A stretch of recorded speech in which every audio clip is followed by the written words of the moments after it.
Hello everyone. This will be a little bit shorter of a video today. Today we're going to talk about support and resistance.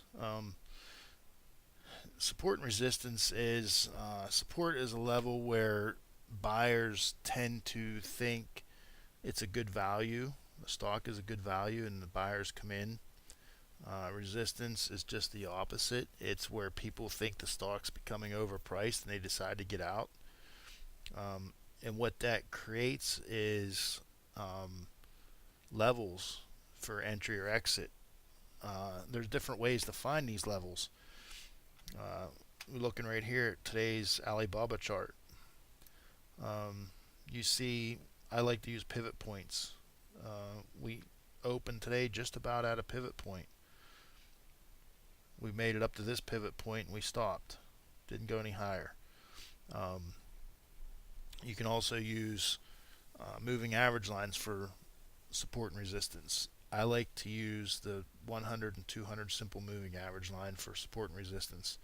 I don't like any shorter time frames. I don't like the 20 and the 50. They don't seem to work too well for me. The 100 and 200 I found are the best for me. Seem to be the most consistent. Pivot points, when a pivot point matches up with the 100 or 200, that's golden for me. I love those types of entries. We can take a look at price levels also. Let's go back and see if we see any price levels. Price levels hold support and resistance. We see one here. Prior low right here. And look what level we held.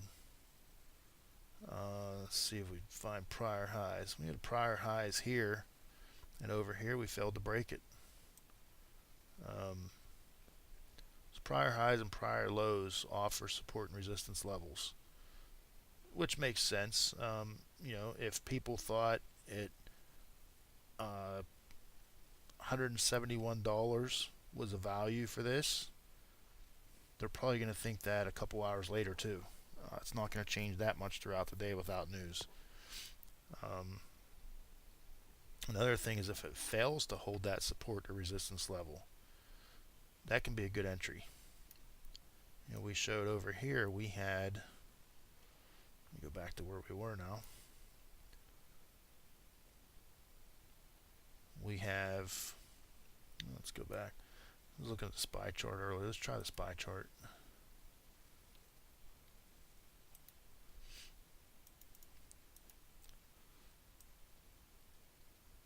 So you see here we have the 200 simple moving average line.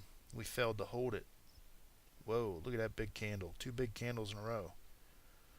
We failed to hold that. Look right here. We broke above it. Boom, big candle. So when it breaks above a support or resistance level, above or below a support or resistance level, that can be a good signal for an entry, especially if the candlestick coincides with it. You get a nice bullish engulfing or hammer, or one of the ones. Well, market's closed. Sorry about that. Or one of the ones that I mentioned yesterday. If that coincides with a support level or resistance level, it's a good entry. We can see this chart here. We had the 100 simple moving average line along with yesterday's, that's a pivot point. So we had a pivot point along with the 100 simple moving average line, and we held that. You see the candle opened at this moving average line, came down, almost touched the pivot point, and shot back up. When you have two of them this close together, along with the bottom Bollinger Band, that's a very good indication that we're probably going to hold that support. Same here. And typically, if we don't hold that support, when there's two or three levels together and we don't hold it, you're going to get a nice pullback. So just something to keep an eye on. It's something you really need to learn. And like I said, when you pair that with your candlesticks, very accurate, highly accurate chance of being a good trade. Let's take a look at Well, let's take a look at some of the entries I was in today. I entered SPY calls at 10:12 this morning. 10:12 this morning would have been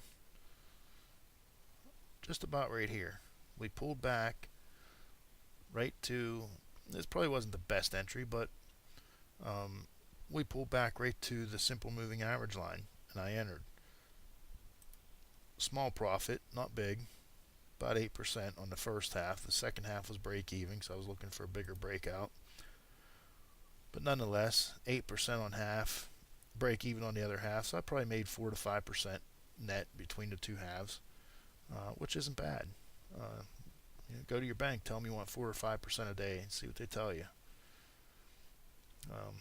Probably not going to have much luck with that. I entered Alibaba puts 1043. Let's take a look at what we were looking at there. Alibaba puts at 1043.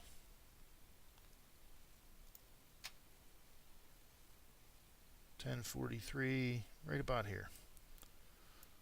You see I entered on a doji candle right at pivot point. I entered just after this candle opened. I didn't know at the time it was going to be a doji, but I did know that we were at a pivot point. We had a red candle here. So I entered here at 1043.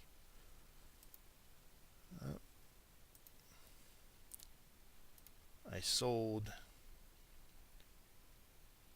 3 of them. I bought 5. I sold 3 of them from $1.15 to $1.31. So that was 14% maybe, roughly 14%.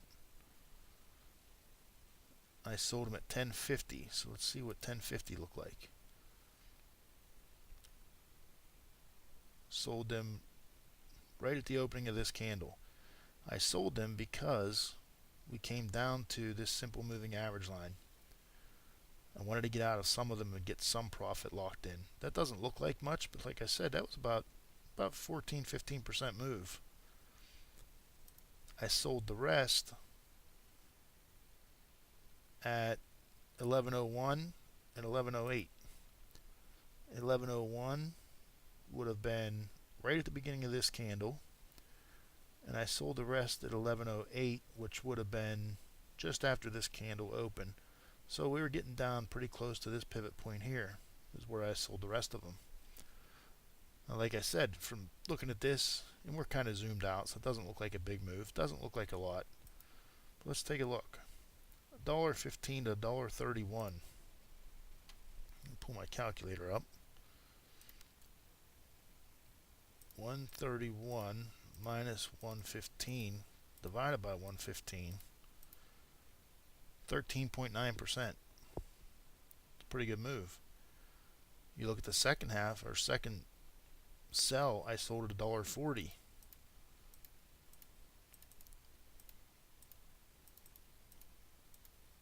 21.7% on that second sell. Third sell was pretty close to break even. And a lot of times my last sell will be close to break even. What I was looking for was a drop below this moving average line. We didn't get it. If we would have got the drop below this move, I think it was right here, if we would have got the drop below that, we would have been looking at it all the way down here. We didn't get it. Okay, I sold 4 out of 5 for good profit and 1 for break even. I'll take that every day.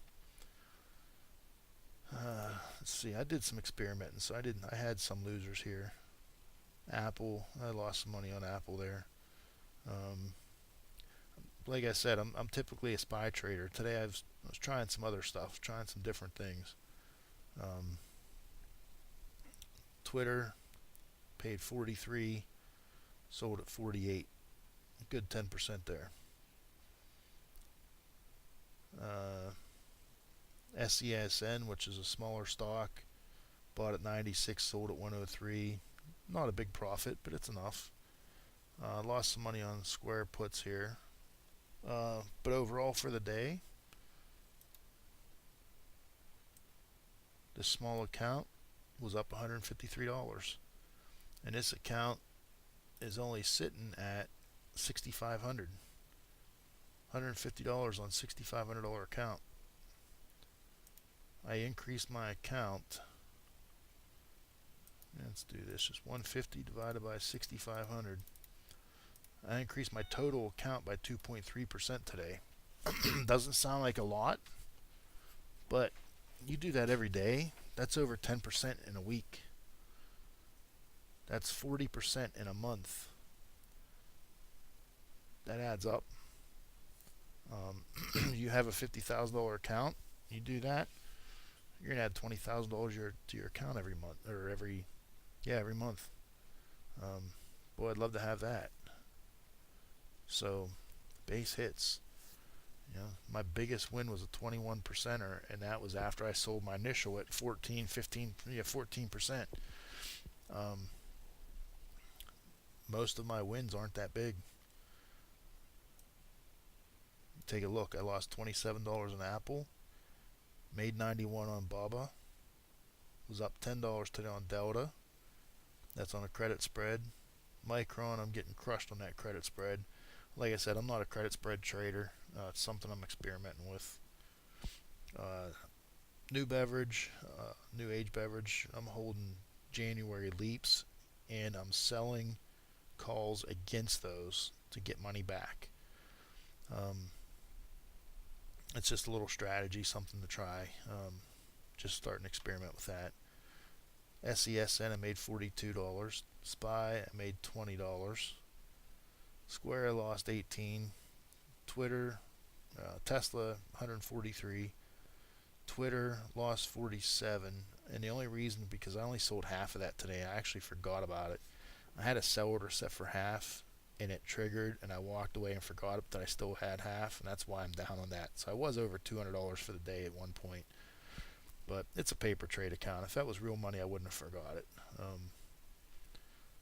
So it's just, I was going to try to make a real money trade live for you today, to record on the video, but I had a lot going on this morning. I do work a full-time job, and I was busy with that, so I wasn't able to put it all together to do that. So, but I promise I'll try to get one of those put together. At a minimum, I'll do a real-time paper trade while the camera's rolling. Something I would normally trade. I know I did it a couple days ago, but that wasn't something I was trying to make money on. I just did it just to show you. I'll do one where I'm actually trying to make money, where I think it is a good entry, and see how it plays out. See how real time and how long it takes. Typically, I'm in and out in less than 5 minutes.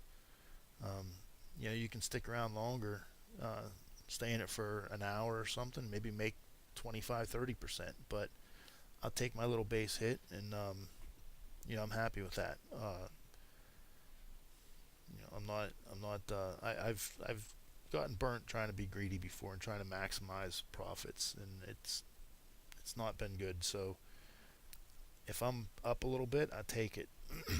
I have a roughly 70 to 80% winning percentage.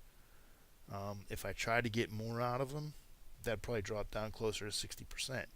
Now my total profits might even out because I'd make more on my winners, but I just have that comfort knowing I'm right 70 to 80% of the time as opposed to 60%. It adds up too, so I'm not going to complain. I have fun with it. It used to get stressful, but I've kind of got past that, and I don't go in for too large of amounts. I don't go into where I get nervous or get anxiety. I enter for small amounts, typically around $500 entries. And you see I do that on my paper trade entries. That's about all I go in for, about $500. I try to keep it realistic. So, all that being said, we'll call that an end to this video today and look for another one tomorrow. If you have any questions, post them in the comments section. Any suggestions, any ideas, anything, post it. If you like it, give me a thumbs up. Subscribe, whatever. Hopefully something helps you here, and maybe I'll learn something along the way too. Thanks. Bye.